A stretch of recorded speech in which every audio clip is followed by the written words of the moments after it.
तो बच्चों आज हम करेंगे लेसन 5 खनिज तथा ऊर्जा संसाधन जो पहले हमारा चल रहा है, तो उसी में आगे हम करेंगे ऊर्जा संसाधन।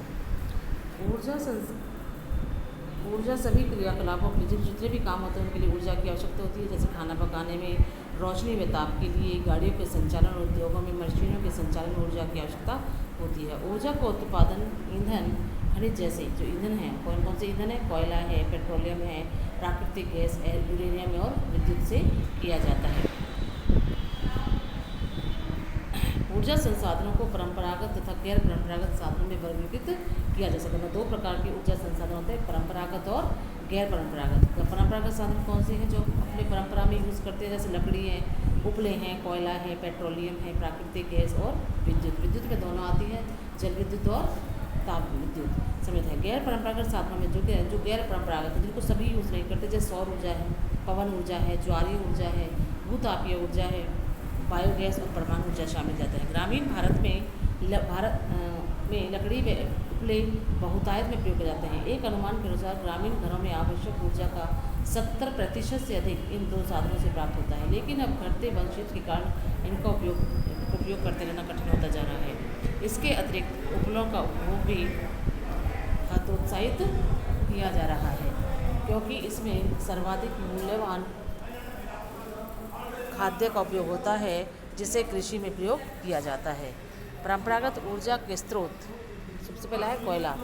भारत में कोयला बहुतायत में पाए जाने वाले जीवाश्म ईंधन है। यह देश की ऊर्जा आवश्यकताओं का महत्वपूर्ण भाग प्रदान करता है। इसका उपयोग ऊर्जा उत्पादन तथा उद्योगों, घरेलू जरूरतों के लिए, ऊर्जा की आपूर्ति के लिए किया जाता है। भारत अपनी वाणिज्य ऊर्जा आवश्यकताओं की पूर्ति हेतु मुख्यतः कोयले पर निर्भर है। तो कोयला जो है अनेक रूपों में पाया जाता है। अब हम कोयले के प्रकार यहाँ पर करेंगे। अब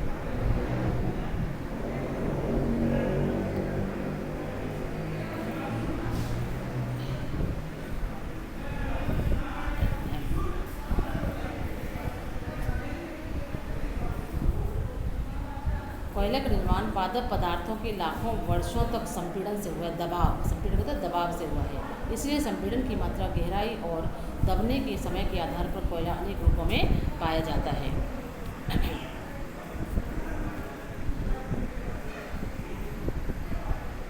दलदलों में क्षय होने वाले पादपों से पीट उत्पन्न होता है, जिसमें कम कार्बन, नमी की उच्च मात्रा व निम्न ताप क्षमता होती है। पहले सबसे पहला पीट जो सब निम्न कोटि का होता है। दूसरा लिग्नाइट, एक निम्न कोटि का पूरा कोयला होता है। यह मुलायम होने के साथ अधिक नमीयुक्त होता है। लिग्नाइट के प्रमुख भंडार कहाँ पर है? तमिलनाडु के नेवेली में मिलते हैं और विद्युत उत्पादन में प्रयोग किए जाते हैं। गहराई में दबे तथा अधिक तापमान से प्रभावित कोयले को बिटुमिनस कोयला कहा जाता है। वाणिज्यिक प्रयोग में यह सर्वाधिक लोकप्रिय है। धातु शोधन में उच्च श्रेणी के बिटुमिनस कोयले का प्रयोग किया जाता है, जिसका लोहे के प्रगलन में विशेष महत्व है। एंथ्रेसाइट सर्वोत्तम गुण वाला कोयला है। तो सबसे निम्न कोटि का होता है पीट, फिर है लिग्नाइट, फिर है बिटुमिनस और उसके बाद है एंथ्रेसाइट। सबसे बढ़िया जो कोयला होता है वो होता है एंथ्रेसाइट। भारत में कोयला दो प्रमुख भूगर्भीय ट्यूबों के शेल क्रम में पाया जाता है। एक गोंडवाना, जिसकी आयु 200 लाख वर्ष से कुछ अधिक है, और दूसरा टर्शियरी निक्षेप जो लगभग 55 लाख वर्ष पुराने हैं। गोंडवाना कोयले जो धातु शोधन कोयला है के मुख्य संसाधन दामोदर घाटी, झरिया, रानीगंज, बोकारो में स्थित हैं। जो महत्वपूर्ण कोयला क्षेत्र हैं, गोदावरी, महानदी, सोन व वर्धा नदी घाटी में भी कोयले के जमाव पाए जाते हैं। तो कोयले के बारे में ये हुआ। अब है अगला पेट्रोलियम।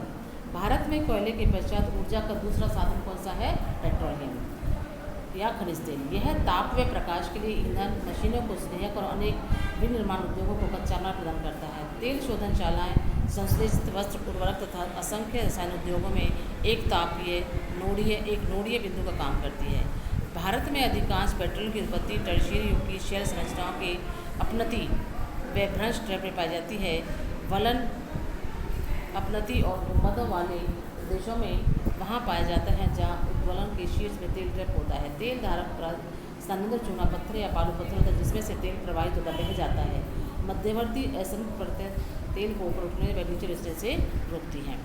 पेट्रोलियम सरंध्र और असंरंध्र चट्टानों के बीच भ्रंश ट्रैप में पाया जाता है। असंरंध्र कौन सी जिसमें तेल रिस नहीं पाता, सरंध्र होती है जिनमें से तेल रिस जाता है।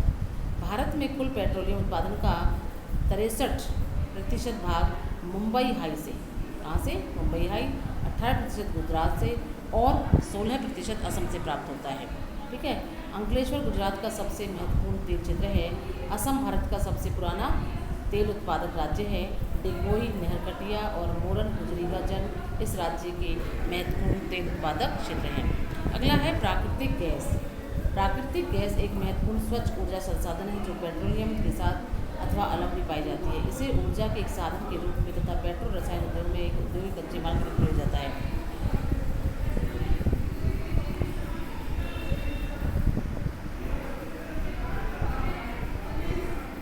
1700 किलोमीटर लंबी Hazira Vijaypur Jagdishpur gas pipeline Mumbai high और बसीन को पश्चिमी व उत्तरी भारत के उर्वरक, विद्युत व अन्य उद्योग से जोड़ती है। इस ढांचा बनने से भारत के गैस उत्पादन को समय मिलता है। अगला है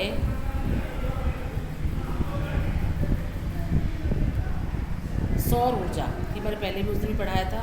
भारत एक उष्णकटिबंधीय देश है। यहाँ सौर ऊर्जा के दोहन की असीम संभावना है। फोटोवोल्टिक प्रौद्योगिकी द्वारा धूप को सीधे विद्युत में परिवर्तित किया जाता है। भारत के ग्रामीण तथा शहरी क्षेत्रों में सौर ऊर्जा तेजी से विकसित हो रही है। कुछ बड़े सौर ऊर्जा संयंत्र देश के विभिन्न भागों में स्थापित की जा रही हैं। ऐसी अपेक्षा है कि सारे सौर ऊर्जा के प्रयोग से ग्रामीण घरों में उपलब्ध तथा लकड़ी पर निर्भरता को न्यूनतम किया जा सके, मतलब कम से कम इन पर निर्भर रहेंगे लोग। फलस्वरूप यह पर्यावरण संरक्षण में योगदान देगा और कृषि में भी खाद्य की पर्याप्त आपूर्ति होगी। अगला है पवन ऊर्जा। भारत में पवन ऊर्जा के उत्पादन की महान संभावना है। भारत में पवन ऊर्जा फार्म की विशालतम पेटी तमिलनाडु में नागरकोइली में मदुरई तक स्थित है। इसके अतिरिक्त आंध्र प्रदेश, कर्नाटक, गुजरात, केरल, महाराष्ट्र व लक्षद्वीप में भी महत्वपूर्ण पवन ऊर्जा फार्म है। नागरकोइली और जैसलमेर देश में पवन ऊर्जा के प्रभावी प्रयोग के लिए लिए जाते हैं। अगला है बायोगैस। बायोगैस किससे बनती है? जो झाड़ी होती हैं, कृषि अपशिष्ट होता है, अपशिष्ट जो बेकार की जो सामान बच जाता है कृषि से, पशुओं और मानव जनित अपशिष्ट जिसके घरेलू उपभोग हेतु बायोगैस उत्पन्न की जाती है। जैविक पदार्थों के अपघटन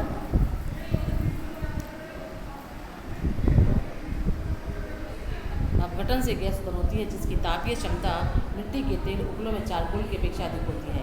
बायोगैस उपलों में चारकोल की अपेक्षा अधिक होती है। बायोगैस संयंत्र नगरपालिका, सहकारिता तथा निजी स्तर पर लगाए जाते हैं। पशुओं का गोबर प्रयोग करने वाले संयंत्र ग्रामीण भारत में गोबर गैस प्लांट के नाम चले जाते हैं। ये किसान को दो प्रकार से लाभान्वित करते हैं, एक ऊर्जा के रूप में और दूसरा उन्नत प्रकार के उर्वरक के रूप में। बायोगैस अब तक पशुओं के गोबर का प्रयोग करने में सबसे दक्ष है। यह उर्वरक की गुणवत्ता को बढ़ाता है और उपलब्ध तथा लकड़ी को जलाने से होने वाले वृक्षों के नुकसान को रोकता है। अगला है ज्वारीय ऊर्जा। ज्वारीय ऊर्जा जो समुद्र में ज्वार भाटा होता है उससे जो उत्पन्न होती है ज्वार ऊर्जा। महासागरीय तरंगों का प्रयोग विद्युत उत्पादन किया जा सकता है। संकरी खाड़ी के आर पार बाढ़ द्वारा बनाकर बांध बनाए जाते हैं। उच्च ज्वार में इस संकरी खाड़ीनुमा प्रवेश द्वार से पानी भीतर भर जाता है, द्वार बंद होने पर बांध में ही रह जाता है। बाढ़ द्वार के बाहर ज्वार उतरने पर बांध के पानी को उसी रास्ते पाइप द्वारा समुद्रों की तरह बहाया जाता है जो इसे ऊर्जा उत्पादक टरबाइन की ओर ले जाता है। भारत में खंबात की खाड़ी, कच्छ की खाड़ी तथा पश्चिमी तट पर गुजरात में और पश्चिम बंगाल में सुदूर वन क्षेत्र में गंगा के डेल्टा में तरंगीय ज्वारीय तरंगों द्वारा ऊर्जा उत्पन्न करने की आदर्श दशाएं स्थित हैं। अगला है भूतापीय ऊर्जा। पृथ्वी के आंतरिक भागों से ताप का प्रयोग कर उत्पन्न की जाने वाली विद्युत को क्या कहते हैं? भूतापीय ऊर्जा।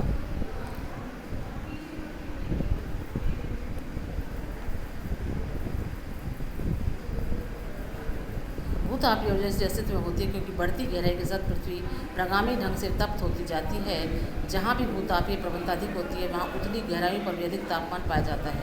ऐसे क्षेत्रों में भूमिगत जल चट्टानों से ऊष्मा का अवशोषण कर तप्त हो जाता है। इतना तप्त हो जाता है, गर्म हो जाता है कि पृथ्वी की सतह की ओर उठता है और ये भाप में परिवर्तित हो जाता है। इसी भाप का उपयोग टरबाइन को चलाने और विद्युत उत्पन्न करने के लिए किया जाता है। भारत में सैकड़ों गर्म पानी के चश्मे हैं जिनका विद्युत उत्पादन किया जाता है। भूतापीय ऊर्जा के दोहन के लिए भारत में दो प्रायोगिक परियोजना शुरू की गई हैं। एक हिमाचल प्रदेश में मणिकरण के निकट पार्वती घाटी है, दूसरी लद्दाख में पूर्वा घाटी में स्थित है। अगला है संसाधनों ऊर्जा संसाधनों का संरक्षण। ऊर्जा आर्थिक विकास, जो हमारा आर्थिक विकास है वह किसके आधार क्या है, उसका आधारभूत ऊर्जा है। राष्ट्रीय अर्थव्यवस्था के प्रत्येक सेक्टर कृषि, उद्योग, परिवहन, वाणिज्य, घरेलू आवश्यकताओं की पूर्ति के लिए ऊर्जा के निवेश की आवश्यकता है। स्वतंत्रता प्राप्ति के पश्चात क्रियान्वित आर्थिक विकास की योजनाओं को चालू रखने के लिए ऊर्जा की बड़ी मात्रा की आवश्यकता थी। फलस्वरूप पूरे देश में ऊर्जा के सभी प्रकारों का उपयोग धीरे धीरे बढ़ रहा है। इस पृष्ठभूमि में ऊर्जा के विकास के सतत पोषणीय मार्ग के विकसित करने की तुरंत आवश्यकता है। ऊर्जा संरक्षण की प्रोन्नति और नवीकरणीय ऊर्जा संसाधनों का बढ़ता प्रयोग सतत पोषणीय ऊर्जा के दो आधार हैं। तो ये हमारा लेसन यहाँ पर पूरा हो गया है, बाकी हम अब इसको करेंगे